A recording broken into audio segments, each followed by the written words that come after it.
Live, live, live. Hey, it's Monday Night Live this week. Yep, we took one special live tonight because, man, we wanted to get somebody in special to join us tonight to talk about what I really love. And you guys already know Old Town Kayaks. You guys have seen what Jeremy and I have been doing the last couple of years. Our run to the national championships is a couple of just dudes who like to fish. And we had a good time, got to go get the shirt, win the green boards, and have a blast while we're doing it. This year, the focus is going to be on more of the recreational side. Sure, we're going to do some derbs and some state challenges. And as you guys know, the Catch 22 challenge. But again, my focus, I've been telling you guys over the last few weeks, is that we really, really want to talk about fishing out of a kayak. And I couldn't think of anybody better to get in here than the man, the brand ambassador himself from Old Town, Mr. Ryan Lilly. Ryan, welcome to Fishing with Gramps Live. Thanks for having me. Oh, glad to have you here. Well, I guess I just leave it at dead airspace, but really, I guess, I mean, the biggest thing is, and folks, we got a kind of a time crunch tonight because after this, we have a pro staff meeting. But it was the night that worked, and we wanted to squeeze it in. So we're going to run about 45 minutes, and I'll do a giveaway at the end of the show after we let Ryan go get set up for his next meeting. And but really, Ryan, tell us about Old Town. Tell us about the history. A lot of people don't know this, but this company's been around.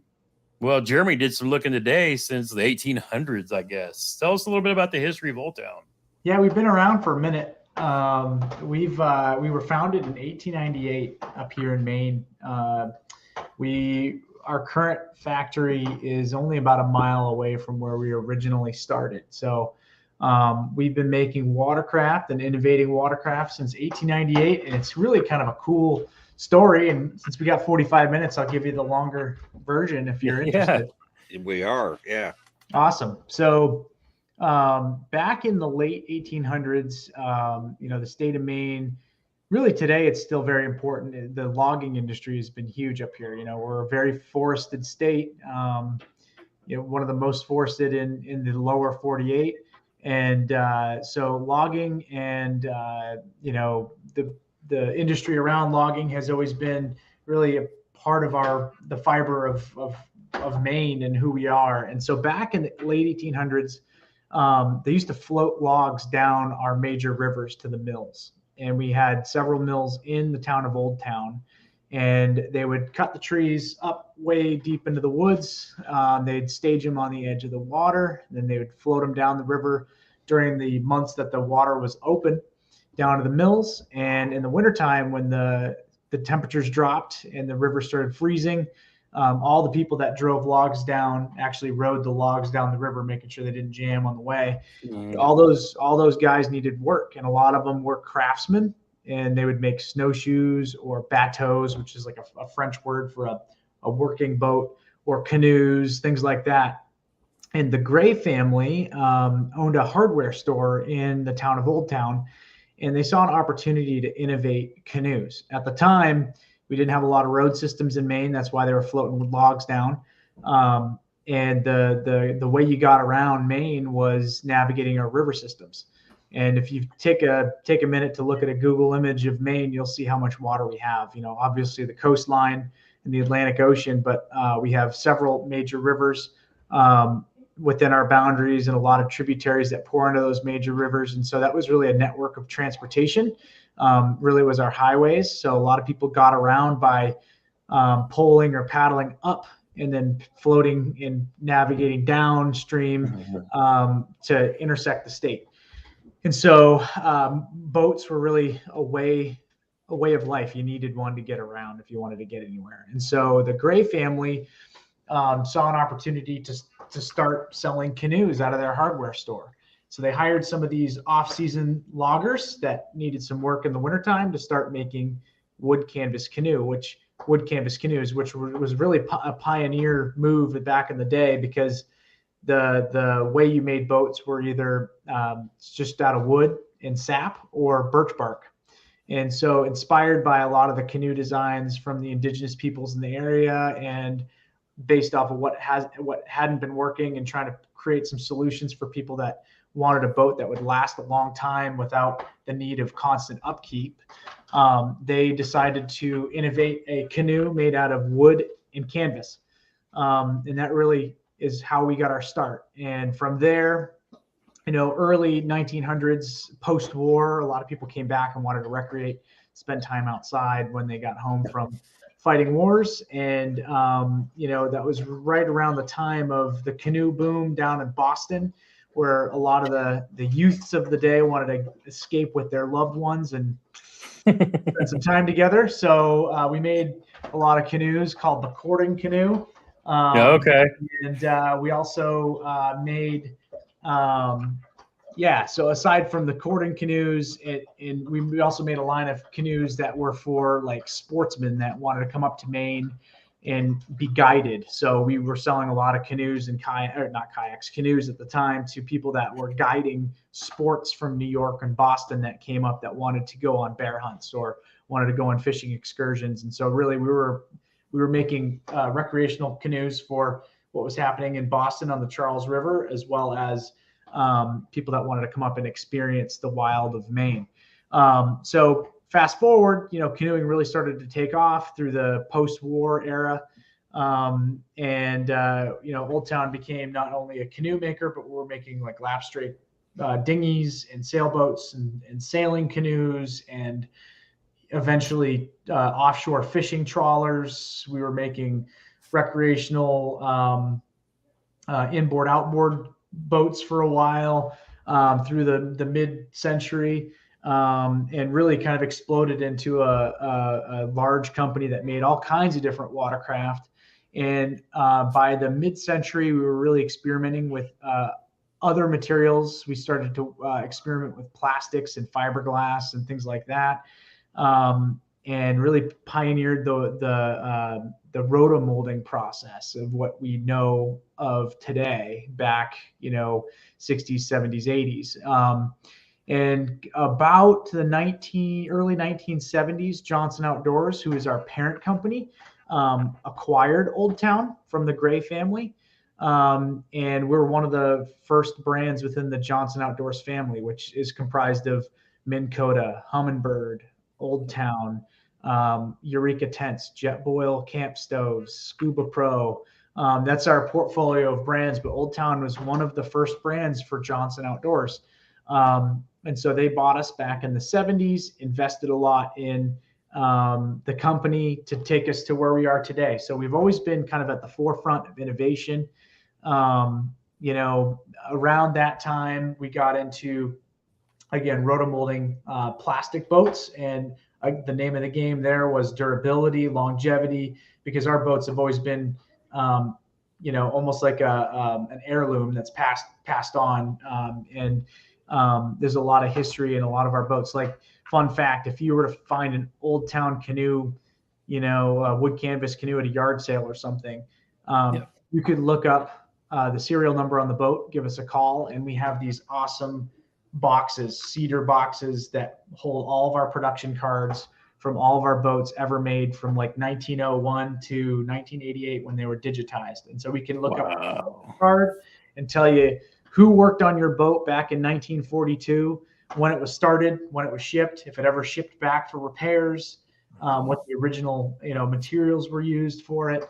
And so our boats not only are heirlooms, but they've lasted many, many, many years, and you can look up a lot of the history of our boats. So we started experimenting with plastic manufacturing.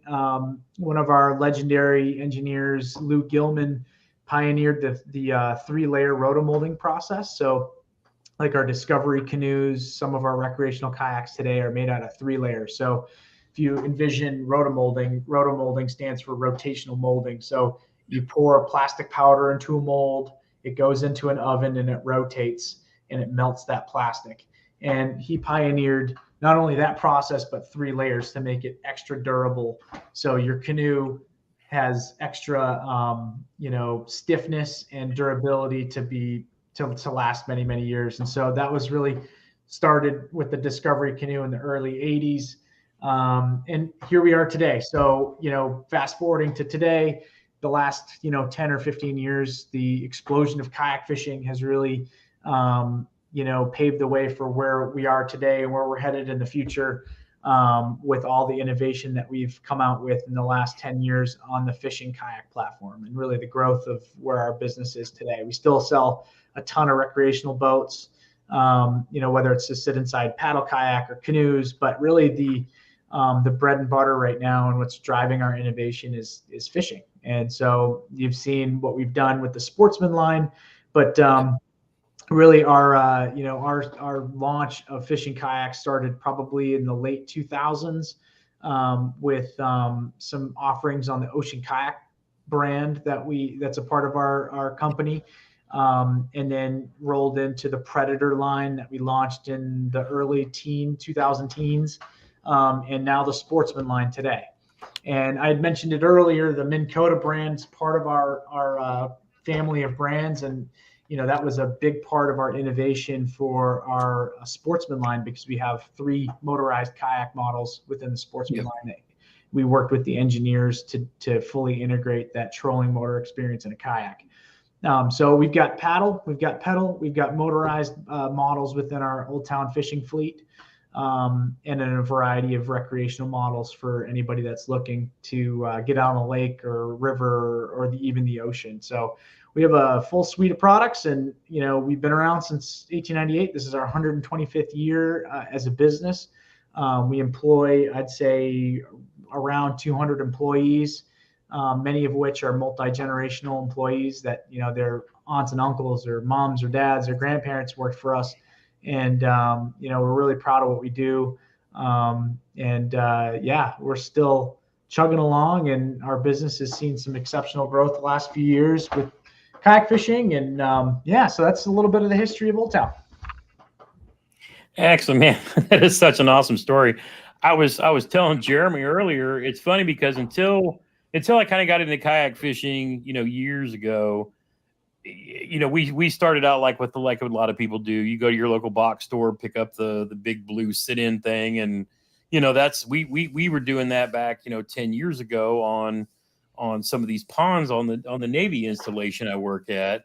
And, we just did that like forever because we didn't know there was anything better out there. But when, kind of when COVID hit and shut everything down, they actually shut down our base. And if I wanted to go fish somewhere, I had to, go out on these public waters. And then we didn't even realize that the kayak thing had blown up so much. I mean, we didn't even know people were doing tournaments. I went to a local lake at a boat ramp to put my kayak in. It's the first time I'd been there in years, and 3 dudes, come rolling up to the ramp. And I'm like, what are y'all doing? Oh, we're just finishing up a tournament for the day. And I'm like, you're fishing a kayak tournament? What? And, so we kind of learned, and then over time, like I said, I got into a topwater 106 a few years ago, just because I needed something to manage my weight, because I'm a bigger guy with bum legs, and I just needed something that would keep me stable and feel safe. And when I heard people were standing in these things, well, I'm like, surely if they stand in it, I can sit in it and be okay. And I mean, realistically, it was incredible, how much that thing does. So it's one of those things where we each have one of each, kind of the paddle, the pedal, and the motor. And me getting into what I call my Cadillac, getting into that this year before the national championship just made all the difference in the world, because then it let me move Jeremy out of his box store kayak and get into that, and it really changed the way we fish for both of us, just being so stable, being able to move around.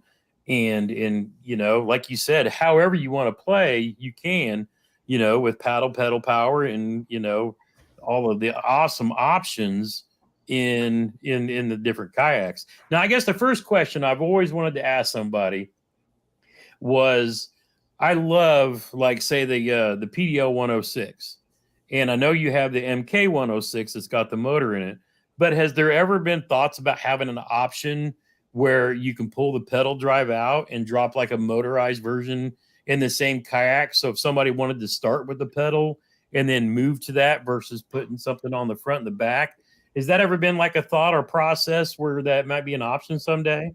Yeah. That's definitely been a consideration that our team has looked at, as we've innovated. And honestly, when you consider the two platforms, a motorized kayak and a pedal kayak, we found that you had to sacrifice the performance of one to make the other work. And so rather than having a subpar experience that could do both, we opted to create platforms that excelled in what they were meant to do. So a pedal craft is set up to pedal, and it's optimized to pedal and to cut through the water a certain way, and for your trim to be set up a certain way in the kayak. And a motorized kayak, the same thing. There's a lot of thought and intent and purpose design that's put into a motorized kayak to make it perform optimally for what you want to do there. Now, as you know, there's all kinds of aftermarket solutions that if you own a pedal kayak and you want to add a motor solution to it, you absolutely can do that. But we found that we had to sacrifice the performance for one or both to try to make both happen on one platform. And so we opted, let's keep them separate. We'll let the kayak angler decide for them whether option A or option B, pedal or motor, works for them. And then they can go aftermarket and add a motor to a pedal kayak if they want, or they can, pick up a pedal kayak if they want a pedal and a motor. So we wanted to kind of keep them separate because of the performance sacrifices you have to make to try to cram or to make one platform do two things. Yeah. And I kind of thought of that as soon as I asked the question. It's like, because your pedal drive, you're steering with your hands, versus with like the MK or the autopilot, you're steering with your feet. And, it's funny because people talk about other platforms doing 360s and whatnot. I guess I never realized until I bought my autopilot that it was actually foot controlled. I thought, realistically, I just thought you dropped the rudder and did everything with the trolling motor. It wasn't until I got it and took it out and I was like, oh, wait a minute. And then when I started playing, and I still have some videos to do on kind of like my discoveries as I've moved up into the autopilot. But the fact that you can sit there and turn the trolling motor left and turn your pedal left and literally sit and spin in place. You could go to a spot and literally 360 and come back. And it's really cool. You don't have to make a big swooping, or you can just sit there and spin around all you want. But there's so many. When you put the puck on, there's so many little things that I'm like, wait a minute, I got direction, I got cruise control. I learned all of this at Kentucky Lake while I was kind of me and Casey were fishing in the same area when we were at Kentucky Lake, and he was zooming around hitting spot to spot to spot, and I was trying to kind of stay out of their way. Our goal was to try to qualify for the top 100 and let the pros do what pros do. So I spent the morning of Championship Friday basically learning the jog features, learning how to use the cruise control. And I'm like, okay. But it's really cool, that technology built in with the Minn Kota adding to the puck. I can't wait maybe someday to see where they can do all that like they do in boats, where you can say, I want to go here and go and go for a ride. Who knows that could be possible, but man, there's so many possibilities there. It's great. Well, what's awesome is, you're probably going to learn this if you don't know already, but your iPilot remote with your autopilot kayak, you're able to save waypoints and routes. And so you can save up to a certain amount. And I fished a lot of the same waters here in Maine. I've got some of my favorite bodies of water pretty well mapped and patterned. And so I know that, when ice is out, I know the salmon are going to stage off this one point. So I've got a waypoint there. So when I put my boat in, I can navigate to that waypoint in autopilot, take my hands off, take my feet off, rig on my way, and my kayak takes me there. So the kayak has that ability right now with your iPilot remote. You can save waypoints and routes. And so like I do a lot of springtime trolling for salmon here in Maine, and I've routed certain spots on my lakes where I know there's a drop off and where the bait like to hang and where the salmon will inevitably be. And I know, so I'll use my fish finder and my remote in tandem, and I'll record my track following a a drop off, and then that's recorded so that I can go back to the beginning and just hit boop, and it will take me along that course without me having to do anything. So I can focus on working my downrigger and my fly off the other side. And so, you can unlock all kinds of possibilities with the autopilot kayak, and that's exactly why we designed it that way. And the beauty of it is, out of the box, you're right. You can steer it with your feet. You can steer it with the remote. You can do both and have like a zero-turn mower experience with it, navigating. It's an awesome platform for standing up and fishing out of it like a bow of a bass boat. Like you can totally control the boat with your remote and not have to use this foot steering. Or if I don't want to do the foot steering at all, I just want to navigate, or if I don't want to use my remote at all and I want to navigate with my feet, I can do that too. So it opens up all kinds of ways to be able to use it for different applications, whether you're, Casey Reed, fishing a bass tournament, or Ryan up in Maine fishing, spring salmon, or fishing an outgoing striper bite in New Jersey. Like, it's set up to fish a multitude of species and applications, and it's an awesome platform. But that's really like the reason behind the Sportsman line, and why we've created that line the way we have, is it's got something for everyone. And if you're just new to the sport, you want to get into it, we wanted to make that line really easy for you to kind of figure out what boat you should go with. So they all come in 2 colors. You either have your Ember, which is your orange camo, or Photic, which is like your teal camo. You get 2 color options. All the boats within the Sportsman line have common features. It has accessory tracks. It's got at least 1 forward-facing rod holder. It has floor pads. It has a comfortable seat. And they all ship with a tackle box with all the stuff, like your paddle clip and things that you need to add to the kayak after you buy it. So they all have that. They all, as a baseline, no matter if you buy the base model paddle kayak or the autopilot, they all have the same basic set of features. And then you can decide, all right, do I want to paddle? Do I want to pedal? Or do I want a motor? And then you've got purpose-built platforms within each one of those categories. Within our paddle category, we've got anything from your Discovery Solo Canoe. That's a solo canoe kayak hybrid. You paddle it with a kayak paddle, but it is a canoe body, if you will. And that's an awesome grab-and-go craft that's super lightweight. I love the duck hunt out of it. I also love to fish really shallow water out of it because it's just so maneuverable. All the way up to like a big water paddle, which is a 13-foot paddle kayak that I can rig with a bow mounting troll motor. I could add fish finders to it. But it's a fully equipped and ready to roll fishing kayak that can handle big water or rivers or anything like that. And then within the pedal kayaks, we've got everything from your 106 pedal, which is a 10.5-foot light and compact pedal craft that's easy to put in the back of a Tacoma, and it's really easy to store, and it's got everything you need, but it's in a 10.5-foot package, all the way up to our 13.2 big water pedal that's made for oceans, made for big water, big lake, windy conditions. And it's, again, set up to handle all these critical conditions where fish like to bite. And then within our motorized kayaks, we've got the 106 MK, which is a 10.5-foot motorized kayak with a built-in Minn Kota trolling motor. It's got a really intuitive forward to go forward, reverse to go reverse throttle beside your seat.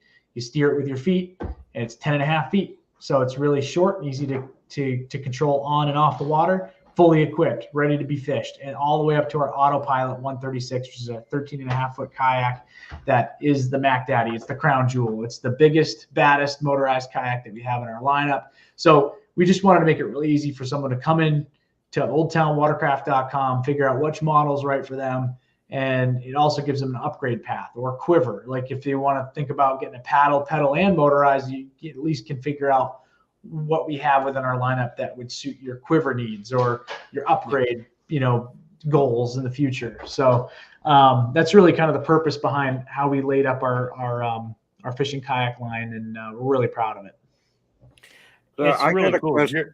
I got a question on the PDL 106. I don't want to give up my pedal drive for fishing, but I do want to add a motor. I've got it rigged up to mount on the back, kind of off to the side, and just lock it in a forward facing, so it just goes straight, and I can use my rudder when I need to. My question is is the back end of that strong enough for me to mount I've got like a Minn Kota and endurance or I can't remember exactly which one it is, but I've got that rigged up and ready to go, and I'm only going to use it to get from point A to point B, and then the rest of the time I'll be pedaling because that's how I fish. Is that sturdy enough back there to mount a motor?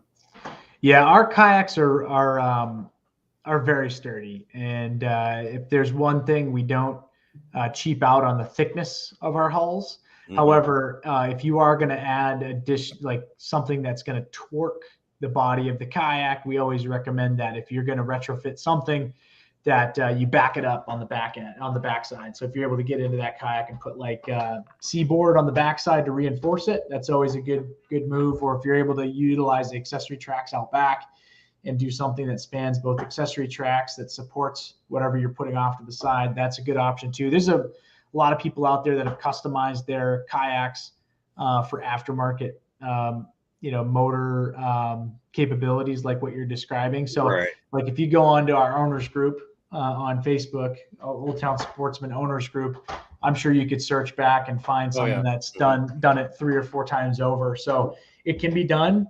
The one thing that I caution anybody out there that wants to do anything kind of a little bit unorthodox is just make sure that whatever you're doing doesn't void the manufacturer's warranty. We do have a limited lifetime hull warranty, but that doesn't stand up against anybody's mistake. It's like off of a manufacturing defect. So if you drill below the water line or something like that, that's obviously not covered under warranty. Or if you do something that is considered a little bit careless in how you've constructed your DIY solution, and it's not the fault of manufacturing, but maybe something that's above and beyond what would be spec. So just make sure you think through the project you want to do, and if you can reinforce it in some way. If you're going to drill directly into the kayak, that's always good. Or if you can utilize and displace some of that pressure across 2 accessory tracks, that's always good too. Okay. Yeah, because I added boondocks to mine, and we just reinforced on the inside and outside, raised it up a little bit so the handle could swing. But the main reason I don't want to give up this one is it fits in my Tacoma, like you said. You literally described load and go. It's the easiest thing in the world for me. And so while I knew I wanted a little bit faster way to get there, I'm not willing to give up the pedaling because I also can't paddle. So I have to have one or the other, not. Right.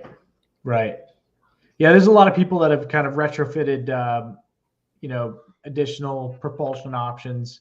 A lot of people will go with like a Torqeedo or a Bixby, or even do like a side mount traditional trolling motor, like an Enduro or something like that off the side. Yeah, that's what it's been done. Yeah, it's been done, and I'm sure you can find some DIY support from anybody that's done it before in the owners group. So I'd check that out.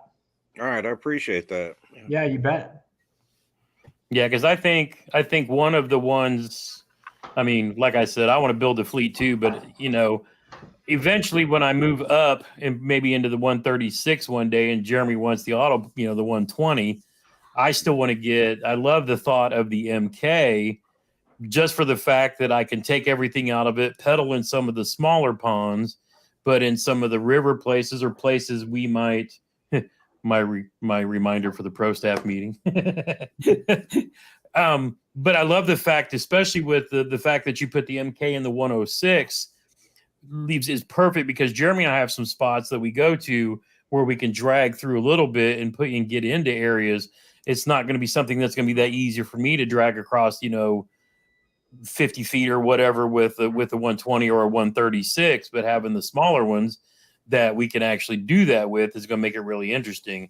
Plus, we plan on spending a lot more time fishing in our Indiana rivers up north this spring and summer, going up, hitting the meeting up with our guys over at Moving Water Outfitters and stuff like that to hit these places and go chase a lot of smallies that we've kind of been ignoring for a while.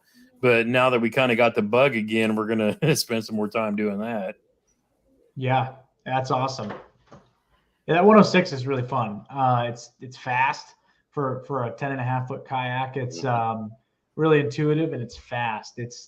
I've fished offshore Fort Lauderdale for some of the pelagic species. That's a really fun kayak for that. And I've used it on the river. And it's really zippy. It's really fun to fish out of. And for a 10.5-foot kayak, you can stand up in that thing and it's super stable with the hull. It's got that tri-hull, which is like a pontoon boat, so you can stand up and fish out of that thing with confidence for how short it is. So it's a really fun boat. Yeah, I stand up a lot in mine. I mean, and that Topwater 106, when I had it on Lake Monroe, which is, it's one of our bigger lakes here in Indiana. If BASS or one of them are coming to the state, that's one of the lakes they go to. And, even with the waves and stuff running around, I never felt unsafe. I never felt unstable. I'd get, you get thrown around every now and then from boat wake, but it's still, was just easy. And like Jeremy said, he's only got one good wing to operate with. So if he's paddling, it's definitely going to be a long and rough day, but whatever it takes for him to get back. But the pedal for him opened up a whole new world because he's still got two good legs. And that's, it's funny how we both operate within our own disabilities, but the fact that we can, and we can show other people that they can as well. And, putting people out on a safe platform. And I'll tell a lot of people too, the chair, I never would have thought of, because one of my bigger problems is my lower spine is just shot from my Army days. And I didn't know what a kayak cushion was forever because I never had the need for one. Now, when I met up with the dude, and we saw him at the NC, I was like, well, we want to support, other businesses that are, supporting the sport and whatnot. Sure, it makes it nice, but the Old Town chairs, you just don't need them. I think I only have one just to have one. It was never really required of me and I fished with that one for years. That Old Town seat is just absolutely amazing. Yeah. That's the one thing is there's a lot of people on the engineering staff and within the marketing department that are avid on-water enthusiasts, whether some of us are recreational only and several of us love to fish and hunt. And so when we design these platforms, we directly informed the design process for the pursuits that we all love to do, and that all of your followers and listeners love to do. And so when you look at how a boat is laid out and designed, it's informed by us internally that are active participants, but it's also informed by our pro staff, which we've got like 90 very active pro staff members that help inform a lot of our product decisions. And then we do a lot of focus groups and a lot of consumer research. So we're not really designing our boats in a vacuum. We usually take several years to come to market with something. And it's when it comes to market, it's well thought out. And it's been validated and tested and revalidated and tested before we bring it to market. We don't but anything. You mean you don't dump a product on the market and let your consumers test it for you? No, we do not. That's a no for us. We really make sure everything's dialed and ready to roll, and we are always confident that whatever we come out with will hit and do really well, because the customer and the people that work for our company that are really avid enthusiasts and our pro staff help and work really hard to make sure that whatever we bring to market is exactly what the customers want. Yeah.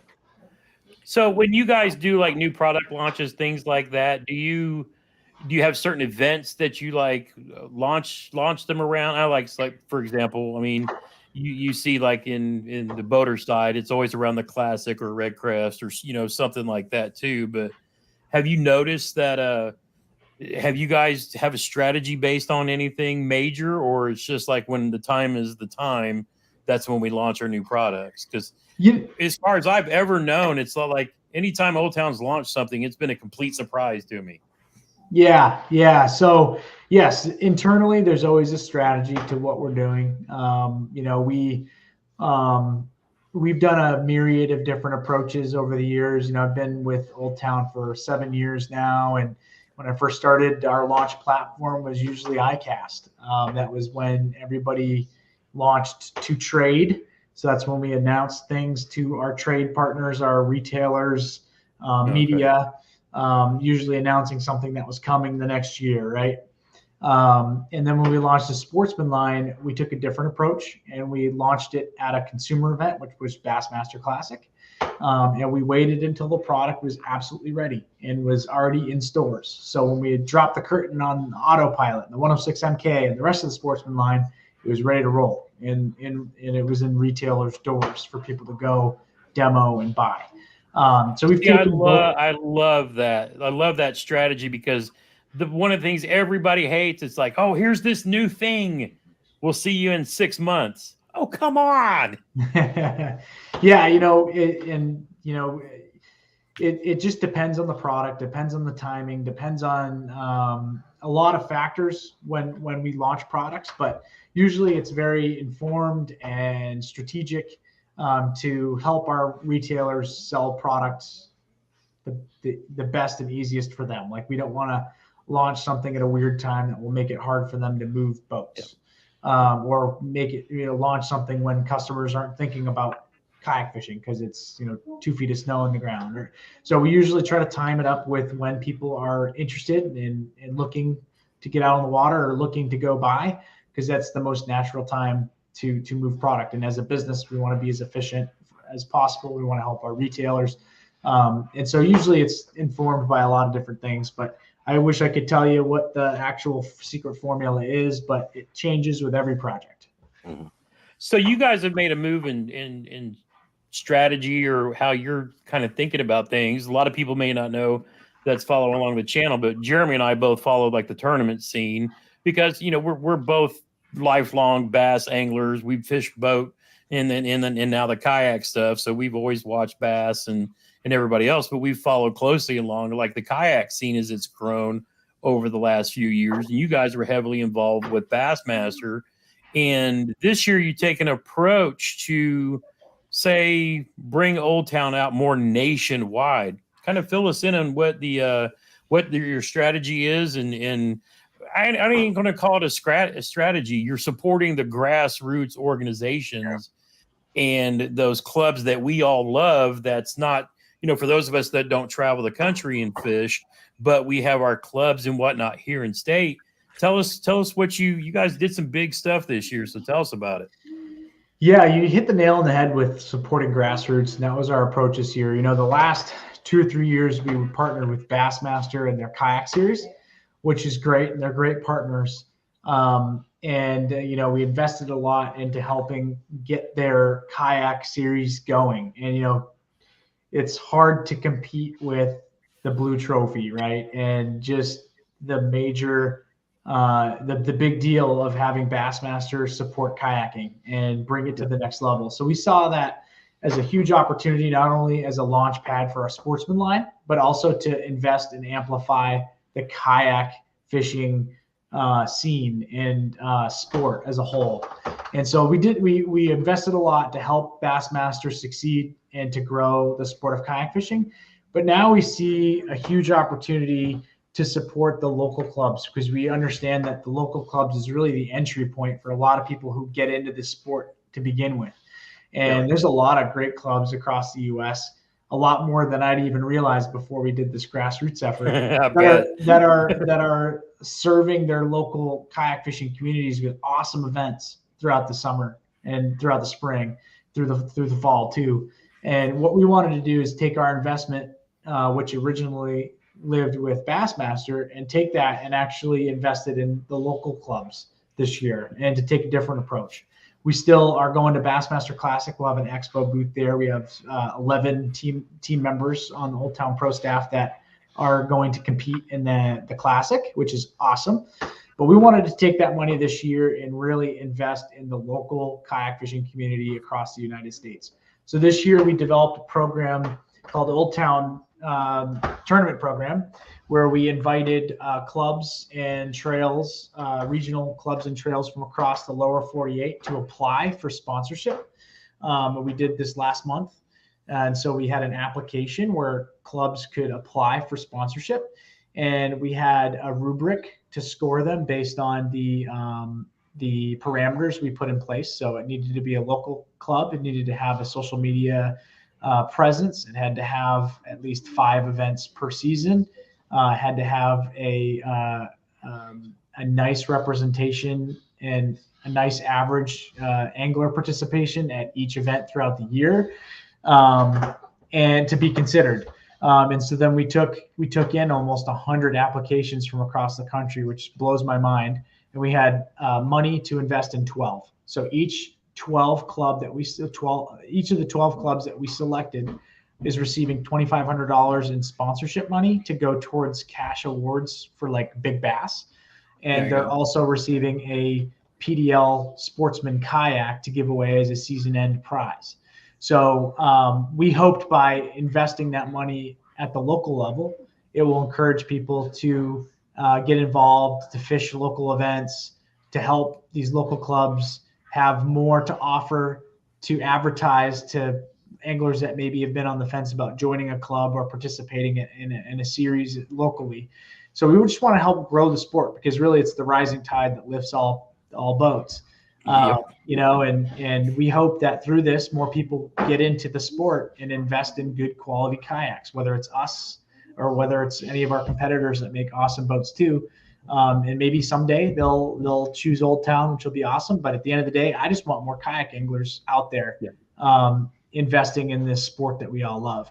So it was a bold move that we took this year to, again, support local and to help grow the local scenes across the U.S., which hopefully will drive more people into our local Old Town dealers in those areas. So that's an approach that we took this year. And, we've selected our 12. We've got 12 different states represented from, we got a club in Tennessee, club in Georgia, club in Alabama, club in Louisiana. We have a club in Colorado, California, Texas, Arkansas. I'm forgetting many, but it was awesome because we had an amazing amount of clubs that applied for it, and we were able to spread it out across the United States and really reach a lot of different areas for the sport of kayak fishing. So we're really excited about it. So each of those clubs gets $2,500 that they can divvy up for cash prizes throughout the year, however they see fit, plus an Old Town pedal kayak to give away. We're sending them some promotional materials too, to make their events jazzier than ever. And we're just excited to see what it does to help, lift the sport of kayak fishing. And that's really what it's all about too. And I tell a lot of these guys too, don't always think about these club tournaments as like some major fishing competition if you're kind of new to it. The best thing that I've found with fishing these events with our local clubs is getting out and meeting new kayak anglers from your state. I mean, realistically, I've probably met with the few that I fish with in just the last year. I've probably met 100 different folks just up and down the state that they took me in under the wings. They showed me where the launches were. I mean, like I said, I've been on private water on a government installation in the last 10 years. And they just, you talk about the most giving community out there. They're not going to tell you what to throw at the fish. They'll give you what you want if you need. But I mean, just as far as guidance and how to, and, there's folks that fish basically in groups. They're there just to fish and have a good time.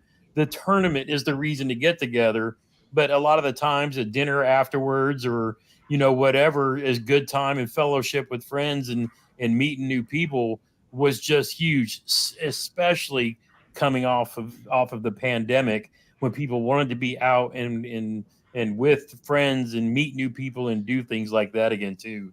So I love the fact that you're supporting something to me that's so important to people, because we've kind of all been cooped in for a few years, and this is a great way to get out and do a lot of other things. Right. And, the local club is attainable, right? It's something that it's a community that you can be involved in, and the local events are something that's attainable. You may aspire to fish in the Bassmaster Kayak Series someday, or you may be able to get to 1 or 2 events nationally, but you can get to a lot more local events. And we are just wanting people to get out there, try tournaments, to invest in a local community, to become involved, because really that's really the what makes our community so strong, is all these small clubs that are doing great work in their areas. So that's really where we're putting our money this year, and we hope that it just demonstrates that we really just do care about this sport and growing it. Yeah, we're really excited to see how it goes. Excellent. Well, we are at your stop time, so we're going to let you cut out of here and go get set up with your meeting. I'm going to do a quick giveaway and wrap up, and I'll see you in a little bit. Ryan, guys, thank you so much for having me on. Hey, thanks a ton for joining us tonight. This has been awesome. Yeah, really appreciate it. You guys have a great night. All right. Yeah, take care.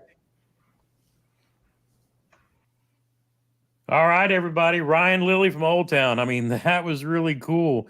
I love seeing all the chat and everything tonight. Let me get I got a bait package, and it's going to be a pretty good mix of stuff. And while you're doing that, one of the things I wanted to point out. Go ahead. Yeah. Old Town, it has one of the most interesting pro staffs that I've ever seen in the fishing industry. They have women from young and old. They have men. It's just a diverse group, where when I was going through, they were featuring all these different type of fishermen or fisher girls or gals, or however you phrase that. But it's somewhere I can take it and show my daughter, look, here's some young ladies that are getting, they're doing this, and you can do it if it's something you're interested in. And for me, having female role models for her, that I'm sold. Oh yeah, 100%. That's not the tab I wanted to share. Let me turn that one off. That was all kinds of stuff. Yeah, I literally shared the screen we're on, not the giveaway screen. You can tell it's been a minute since I've done a giveaway. I got to get back on track. Oh, there's going to be a big announcement this week. A big announcement. I'll probably do that Wednesday. If I don't go live with Graham, which I'm going to try to do, if that gives you a little hint. And for a small fee, I will let you know what it is before he tells you. Let's see. Window. I need Chrome tab is what I need. The giveaway tool, StreamYard. There we go. Hashtag Old Town. Hashtag Old Town. Let's go. We got to do this quick because I got to be in a team meeting at 8 o'clock. But yeah, I mean, again, thanks, Mike. Mike, I know you're in here. Gramps is pregnant. No, I'm trying to lose weight, but that's just the way it goes. But yeah, even at my max when I was 340 last year, the Old Towns, it didn't matter which one I was in. You could say I was pushing the maximum weight capacity, but realistically, I wasn't even close. I'm down 45 pounds from that now and heading in the right direction. Because obviously, like I said, it's going to be a slow and steady thing as I work on dropping pounds and building fitness. Instead of trying to fitness pizza in my mouth, I'm trying to get in shape. So the key thing is I want to be able to go and do more, do some camp outs, do some paddling, some river runs, some creek runs, things like that too, where I won't always drag the autopilot out. I'll get in the paddle, kayak as well. And Jeremy and I can go hit these different areas. We got a couple of spots at some places we haven't been to that are near where we like to fish, but we hear they're loaded. So here, as soon as like in April hits, we're going to go try to hit some bigs and some spots that we know about, but we haven't been to yet. There you go, Mike. Yeah, that's what I'm talking about. But again, I mean, it's really cool having somebody like Ryan come in and tell us that history. Jeremy and I were talking about the fact that until I got to know like the Old Town logo a few years ago, I had seen people with canoes, but they were just canoes. It's kind of like when you start driving, you get a new car and then you notice everybody on the road that drives the same car you do, you start to see them. It's like when I was looking at canoes out there, I would see these Old Town canoes that look like they were 25, 30 years old, but you see the logo on it. It's like, holy cow, that thing has been around for a long time. So it really goes to show, what kind of company Old Town is, the fact that they keep, everything, in-house here in the U.S., still made in the good old USA, and have a long, rich history, which, Jeremy and I, when we talk about the whole Freedom Squad thing, that's really what we're talking about, is supporting all these American small businesses as much as we possibly can. Gramps is buying part of American Legacy Fishing. Nope. No, I'll wait. American Legacy and I are going to come out with an announcement. We're gonna do some stuff. We're going to do some stuff for the community this year, and we're going to work on growing the community. And it might be pretty slick. I think everybody will want to play along. That is faux show. All right, we're at 29 entries. As soon as we hit 30, I will drop this hammer and let you guys get out of here. We are now. I don't know if I'm going to go live Wednesday. That may or may not be a thing. If I do the announcement that way. Appling's Hardest wanting to know how Fluke Master's been doing. Fluke is creating content, so I know he's been busy. Just so you guys know, when they got back home, poor Chad had the Rona, and it kind of smacked him pretty hard, and he's been trying to recover. But Mr. Fluke Master's taking some time with the family, getting the gardens in, last I heard, and we'll probably be creating content pretty quick. But he's going to relaunch when he just kind of he's had a wild last year when he was doing the whole tournament thing. And so he'll be back on when he's kind of rested and ready to go. It's just, kind of one of those things in the off season a little bit. Those guys need a little bit of time to recoup. So I know how that goes as well. So we're over 31 now. And I saw another question I was going to answer too, but let's go ahead and draw this. We got 32 people entered. It's going to be. But see who's it going to be. Is it going to be Jeremy? No, I didn't. The winner is Tom Brewster. Yeah, way to go, Tom. There we go. Shoot me an email at fishingwithgramps@gmail.com. You know how it goes. And we'll get you out. We'll get you out a bait package and some stickers, because Gramps has got we got a ton of stickers. I've said this before. If you're an actual member, and shoot me an email and put your username in the email, because I kind of forgot to do that too. And for all the members, shoot me an email, and I will to fishingwithgramps@gmail.com. Let me put this up so everybody knows what it is. If you don't know where to find me, if I can figure out where I shared at. Hello, there it is. Shoot me an email. If you're a Fishing with Gramps member, I appreciate your support. Shoot me an email with your name, your screen name, and I'm going to send you a sticker pack too, because I got to do something with all these stickers. And I'm going to, for everybody who's supporting the channel, I definitely need to get you a sticker pack.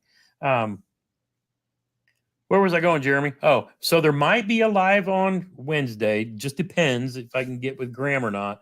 But Freedom Squad, we'll be back on Freedom Squad Friday, so be ready for that. So yes, we'll be back again live for sure for Freedom Squad Friday. And then it's a free-for-all. No other guests, just us three talking to you guys, having a good time, and doing all that good stuff. But there might be a live Wednesday. If not, there'll probably be some videos coming out talking about this thing that we're going to be doing. It's going to be, I'll call it a membership drive. Not a membership drive, because that's everybody's Freedom Squad. We're gonna work. I'll be honest. Gramps wants a play button, y'all. So we're gonna do some pushing to help everybody grow this community, because the way I look at it, the more people we get watching this channel, spreading the Freedom Squad message of getting everybody out and doing what we do, that's our goal. So you're gonna see a whole lot of push. I'm not gonna say away from Gramps, but there's gonna be a whole lot of Freedom Squad. A lot of stuff happening. Yeah. We're gonna work on building the Freedom Squad thing into a fishing community where we can get out there and help each other and help others. And that's the best way I can say it.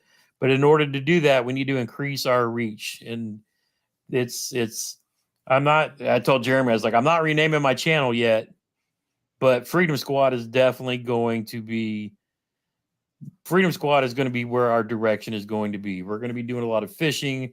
We're going to do some camping because Gramps don't camp all that much unless it's in a B&B, but we're going to really push and work between me, Matt, and Jeremy to build the Freedom Squad community to get out so that we can each, okay, I want to keep stealing Chad's line, but we're each one reach one. And the more of us there are to reach other people, we build that network and we help and share our passion with more people and get more people out there fishing and enjoying the therapeutic outdoors with everybody. So yeah, but stay tuned. There's gonna be, me and Graham already know what the but stay tuned. If you'll see some stuff, and then we'll talk about it on Freedom Squad Friday. How's that sound, folks? Thanks for tuning in. Mike, get with me. Mike's talking about the vet tournament in April. I think that you might be talking about the one at Monroe I think it's in May. That's the Fallen Outdoors tournament on Monroe. Maybe you'll see Jeremy and I in my boat because I got to use my boat at least once a year when we're not crappie fishing. Sound good, Jeremy? See you Friday. I'll be here. All right, everybody. Thanks again for tuning in. Thank you for Ryan Lilly for joining us tonight. Remember, folks, we're here in second winter here in Indiana. Jeremy's got his kayak in the back of his truck and it's getting snowed on. But, for you guys down south where it's a little bit warmer, get outside when you can and make some memories. One cast at a time.